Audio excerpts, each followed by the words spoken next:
Assalamualaikum warahmatullahi wabarakatuh. Kami dari kelas 8E kelompok 3 akan mempresentasikan tentang puasa kafarot dan puasa nazar.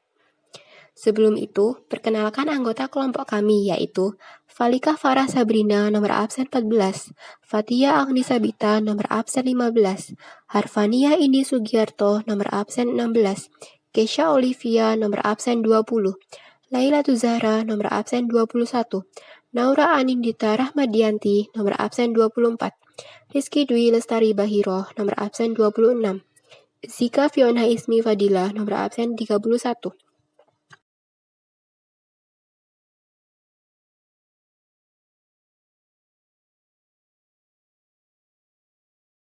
Ustadz, tolong dijelaskan bagaimana cara membayar kifarat Ramadan dan bertobat nasuha dengan benar.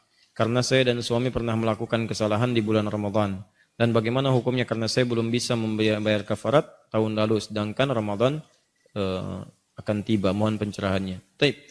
Saya belum tahu sepenuhnya apa kesalahan yang Anda perbuat dengan suami. Sehingga saya khawatir menduga-duga. Dan menduga-duga itu tidak baik. Ya, kesalahannya apa? Nah, khawatirnya nanti saya duga kesalahan suami istri berhubungan misalnya di siang hari. Atau ada kesalahan yang lain, atau ada utang piutang. Sebaiknya diperjelas dulu.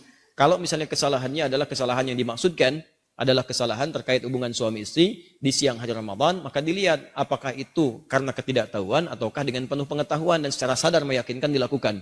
Kalau sadar benar itu tahu, hukumnya tahu, kemudian dikerjakan, maka 3 alternatifnya. Ya, membebaskan budak, yang kedua kemudian memberi makan 60 orang miskin atau puasa 2 bulan berturut-turut. Turut-turut. Dan ini bukan pilihan, diambil yang paling sulit dulu. Karena pernah ada seorang, kalau kita raja lah ya, ini kisah nyata juga, seorang raja, tahu 3 hukum ini, tahu dia. Maka dia sengaja berhubungan dengan istrinya di siang hari Ramadan. Sudah selesai, dia panggillah seorang mufti. Aku kecelakaan katanya. Kecelakaan, aku melakukan hubungan. Tolong Anda kumpulkan 60 orang miskin, saya mau berikan. Ya, apa kira-kira kafaratnya? Benar seperti itu? Kata muftinya, mohon maaf baginda, yang baginda simpulkan kurang tepat. Yang harus baginda lakukan sekarang adalah, mohon maaf, baginda harus puasa 2 bulan berturut-turut. Kalau batal, ulangi lagi. Oh, kan hadisnya nggak seperti itu. Memang hadisnya mengatakan 3 pilihan, tapi pilihan itu sesuai dengan kadar yang ditetapkan bagi pelakunya. Kalau baginda kemudian menyimpulkan membebaskan seorang budak atau memberi makan 60 miskin, maka semua raja akan berlaku demikian. Karena dia punya kemampuan. Enak aja siang-siang berhubungan, habis itu kumpulin orang miskin, kasih. Ya, maka akan seenaknya syariat dipermainkan seperti itu. Paham ya? Baik, maka dari 3 pilihan ini, ada misalnya terjadi di zaman Nabi juga. Membebaskan budak, gak punya kemampuan. Setelah itu, ya Rasulullah, apa yang harus kulakukan? Puasa 2 bulan berturut-turut. Ya Allah, ya Rasulullah, aku gak punya kemampuan untuk itu, fisikku lemah. Udah lemah, ngelakuin lagi gitu kan. Ya Rasulullah, gak bisa aku. Ya sudah, kalau begitu berikan 60 yang fakir miskin. Ya Rasulullah, aku orang paling miskin di sini. Berikan 60 miskin, aku orang paling miskin. Nabi ketawa mendengar itu. Setelah ketawa, Nabi pulang ke belakang. Dari belakang Nabi bawakan kemudian makanan. Nih, buat kamu bawa ke rumah, nggak usah nanya lagi. Nih, bawa ke rumah. Jadi, kalau memang itu yang terjadi, kemudian coba lihat. Pertama bertobat dulu kepada Allah. Bertobat, ya sampaikan kemudian permohonan ampunan kepada Allah dengan tobat yang benar. Tangisi itu, minta ampunan kepada Allah. Kemudian lihat diantara itu yang bisa Anda kerjakan. Membebaskan budak itu nggak mungkin sudah tidak ada. Puasa yang Anda bisa kerjakan dicoba. Kalau kemudian Anda tak mampu dengan itu semua, maka Anda mencoba memberikan makanan kepada orang-orang miskin seperti yang tertera dalam riwayat-riwayat yang sahih seperti yang tadi kami sampaikan. Semoga Allah memberikan kemuliaan-kemuliaan. Kalau kasusnya berbeda dengan ini, maafkan saya karena saya tidak tahu kasusnya secara spesifik seperti apa. Ya, wallahu taala a'lam bissawab.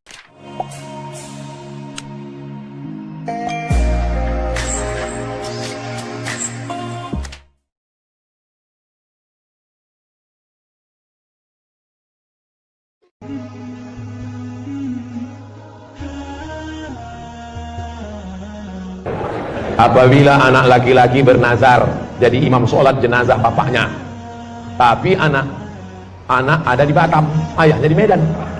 Apabila orang tua meninggal dan anak terkendala perjalanan pulang, bagaimana bila nazar anak itu tak dapat dilaksanakan? Makanya sebelum bernazar pikir dulu. Oh, Ustaz anggap kami orang Batam tak ada duit ya? Bukan masalah duit bro.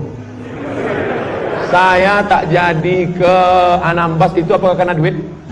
Kenapa? Asap. Iya, kalau bapak mau meninggal bulan April. Kalau bulan-bulan jerebu nih, bulan-bulan asap ini, nah, makanya aku pesankan sama kalian kalau mau meninggal jangan musim asap. Tanya dulu sama orang yang bakar tuh, kapan kalian bakar? Oleh sebab itu maka nazar ini pikirkan baik-baik. Kadang orang ini enak aja mengumbar janji sebelum berbuat. Ustadz, kalau lulus anak saya PNS nanti saya bernazar mau membuatkan satu WC untuk Masjid Bukit Indah. Begitu anaknya lulus jangan kena WC, batu bata pun kan. Nah, bagaimana kalau tidak bisa dilaksanakan?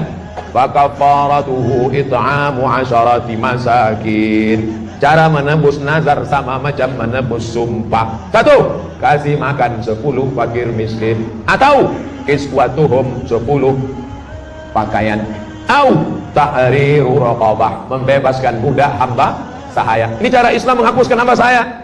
Kalau engkau mau menghapuskan hamba saya, mau menghapuskan nama saya, salah satunya adalah dengan cara menebus kafarat, sumpah dan nazar. Kasih makan 10 fakir miskin.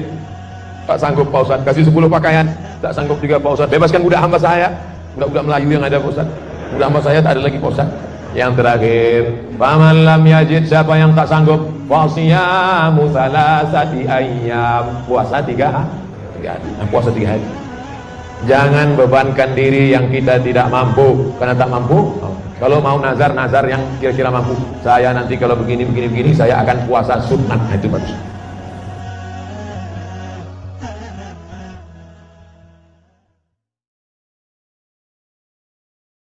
Pengertian puasa kafarat.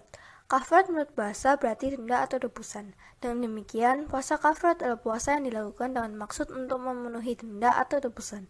Dosa yang ditebus oleh puasa ini bukan sembarang dosa, melainkan dosa yang besar.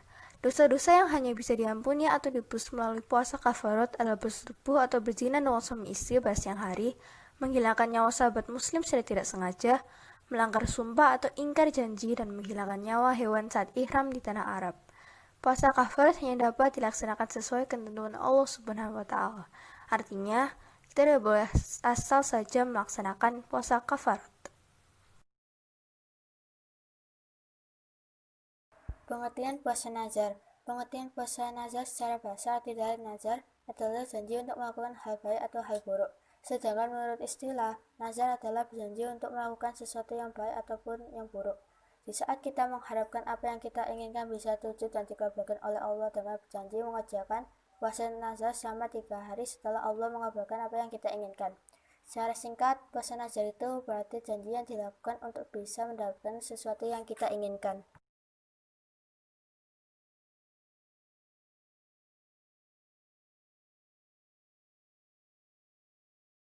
A. Dalil puasa kafarat.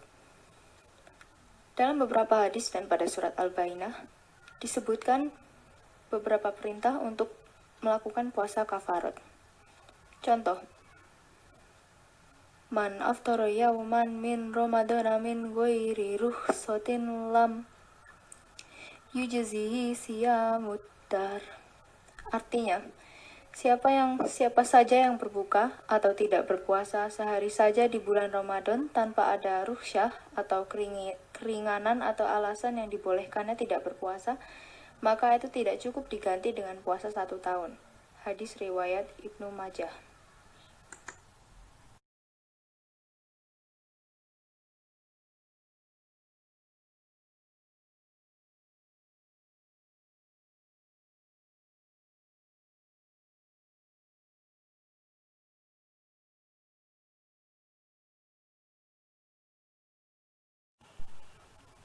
B. Dalil puasa nazar. Puasa nazar disebutkan juga dalam beberapa hadis dan surat. Beberapa dalil yang menyebutkan nazar dan puasa nazar bertentangan dengan dalil lain. Contoh, yufuna bin nadri wa yakhafuna yawma kana syarruhu mustatir. Artinya, mereka menunaikan nazar dan takut akan suatu hari yang azabnya merata di mana-mana. Quran Surat Al-Insan ayat 7.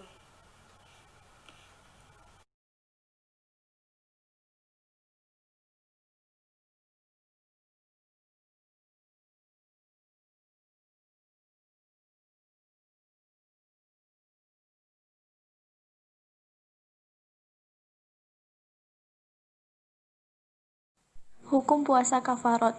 Hukum wajib membayar kafarat berlaku bagi yang melanggar larangan haji, melanggar sumpah atau janji, sumpah zihar, pembunuhan tanpa disengaja, melakukan hubungan suami istri di bulan Ramadan dengan sengaja saat puasa.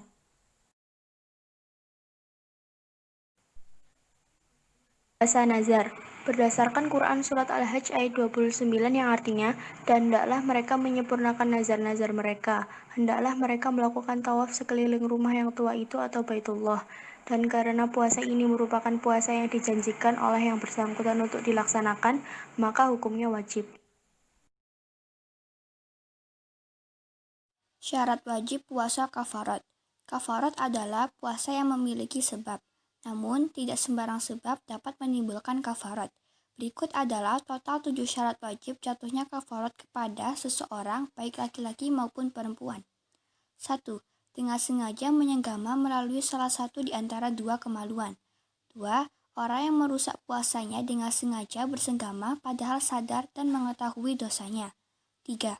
Yang dirusak adalah puasa. Jika i'tikaf, maka tidak ada kewajiban melunasi kafarat. 4. Senggaman dilakukan pada siang hari bulan Ramadan. 5. Melanggar sumpah dengan sengaja, sadar, dan mengetahui akibatnya. 6. Menghilangkan nyawa orang lain baik dengan sengaja maupun tanpa sengaja. 7. Menghilangkan nyawa binatang pada saat melakukan ihram di tanah suci.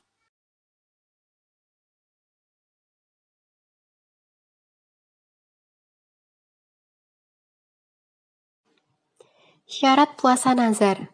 Yang pertama, sighoh nazar. Menurut syariat Islam, nazar yang wajib dilaksanakan adalah nazar yang diucapkan dengan benar dan mengandung maksud nazar yang diinginkan, baik dengan bahasa Arab atau bahasa yang lainnya. Misalnya dengan mengucapkan, jika harapan saya tercapai, saya berjanji akan berpuasa 3 hari karena Allah Subhanahu wa Ta'ala. Namun, jika hanya bernazar dalam hati tanpa diucapkan dengan sighoh atau redaksi yang sah, maka nazar tersebut tidak wajib dilaksanakan, meskipun tidak masalah jika tetap dilaksanakan. Penyampaian sighoh nazar membutuhkan niat kurbah atau mendekatkan diri kepada Allah. Yang kedua, yang dinazarkan. Nazar harus perbuatan baik. Jika seseorang bernazar melakukan perbuatan haram atau makruh, atau bernazar tidak melaksanakan kewajiban atau perkara sunnah, maka nazarnya batal. Jika bernazar dengan hal yang tidak pasti, misalnya akan melakukan sesuatu yang mubah atau dibolehkan syariat, atau tidak melakukannya, maka nazarnya batal. Jika bernazar melakukan perbuatan yang memiliki nilai kebaikan, maka nazarnya sah. Misalnya, bernazar makan makanan tertentu supaya kuat melakukan ibadah. Jika bernazar tidak melakukan suatu perbuatan karena meninggalkannya adalah kebaikan, maka nazarnya sah. Misalnya, bernazar tidak merokok, karena merokok dapat membahayakan kesehatan. Diperbolehkan bernazar mendirikan sholat di tempat sepi karena dinilai dapat membuat lebih khusyuk. Yang terakhir, dapat dilakukan. Seseorang boleh bernazar hanya pada perkara yang mampu dia lakukan. Karena itu, orang yang tidak mampu berjalan kaki ke Karbala, jika bernazar pergi ke sana dengan berjalan kaki, maka nazarnya batal. Bahkan bila seseorang pada saat bernazar mampu melakukan perbuatan tersebut, namun setelah itu tidak mampu melakukannya, maka nazarnya juga batal.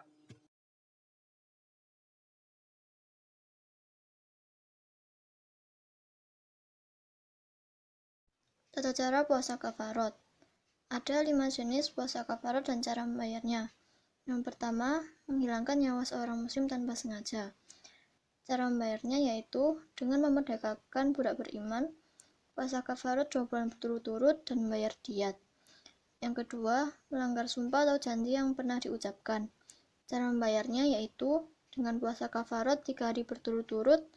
Bila tidak mampu, wajib memberi makan 10 orang miskin. Yang ketiga yaitu melanggar larangan haji. Cara membayarnya dengan bayar denda berupa menyembelih 1 ekor kambing atau domba. Bila tidak mampu, wajib berpuasa 3 hari di tanah suci dan 7 hari di tanah kelahiran. Yang keempat, melakukan hubungan badan saat Ramadan dengan sengaja. Cara membayarnya yaitu berpuasa 2 bulan berturut-turut. Bila tidak mampu, maka wajib memberi makan 60 orang fakir miskin. Yang kelima yaitu suami melakukan zihar. Cara membayarnya yaitu dengan berpuasa selama 2 bulan berturut-turut dan membebaskan seorang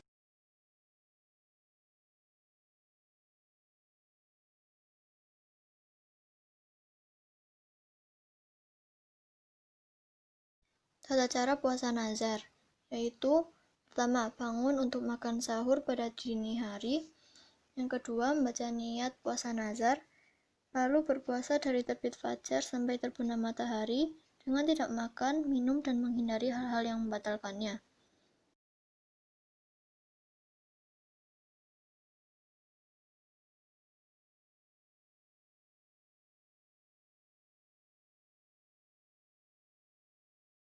Hikmah puasa kafarot. 1.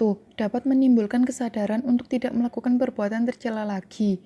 Dengan puasa kafarot, kita bisa menyadari kesalahan kita dalam melakukan hal yang tercela, sehingga kita bertaubat kepada Allah dengan puasa kafarot.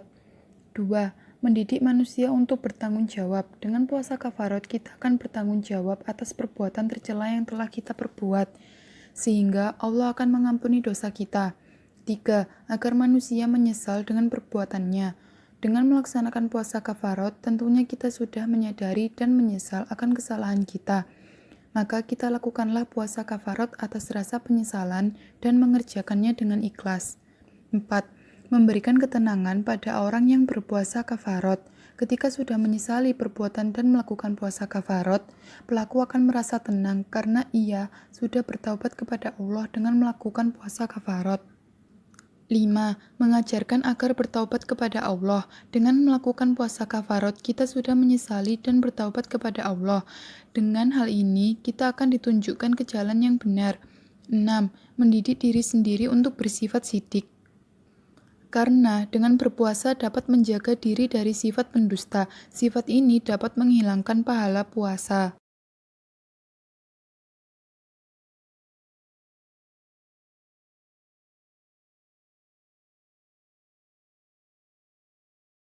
Hikmah puasa nazar. 1. Menjadikan orang tepat janji. Dengan puasa nazar, kita akan berjanji untuk melakukan puasa nazar jika keinginan kita terkabulkan. Dengan begitu, kita wajib melakukan puasa nazar ketika sudah berjanji dan keinginan kita terkabulkan. 2. Dikaruniai nikmat yang lebih baik. Karena puasa ini merupakan ungkapan rasa syukur kepada Allah Subhanahu wa Ta'ala, maka Allah Subhanahu wa Ta'ala memberikan imbalan bagi mereka yang selalu bersyukur atas setiap nikmat apapun yang dianugerahkan kepada kita jika kita melakukan puasa ini dengan penuh keikhlasan. 3. Akan memunculkan sikap bersyukur kepada Allah. Karena melakukan puasa nazar merupakan ungkapan rasa syukur kita kepada Allah Subhanahu wa Ta'ala atas segala nikmat dan keberhasilan yang didapatkan. 4.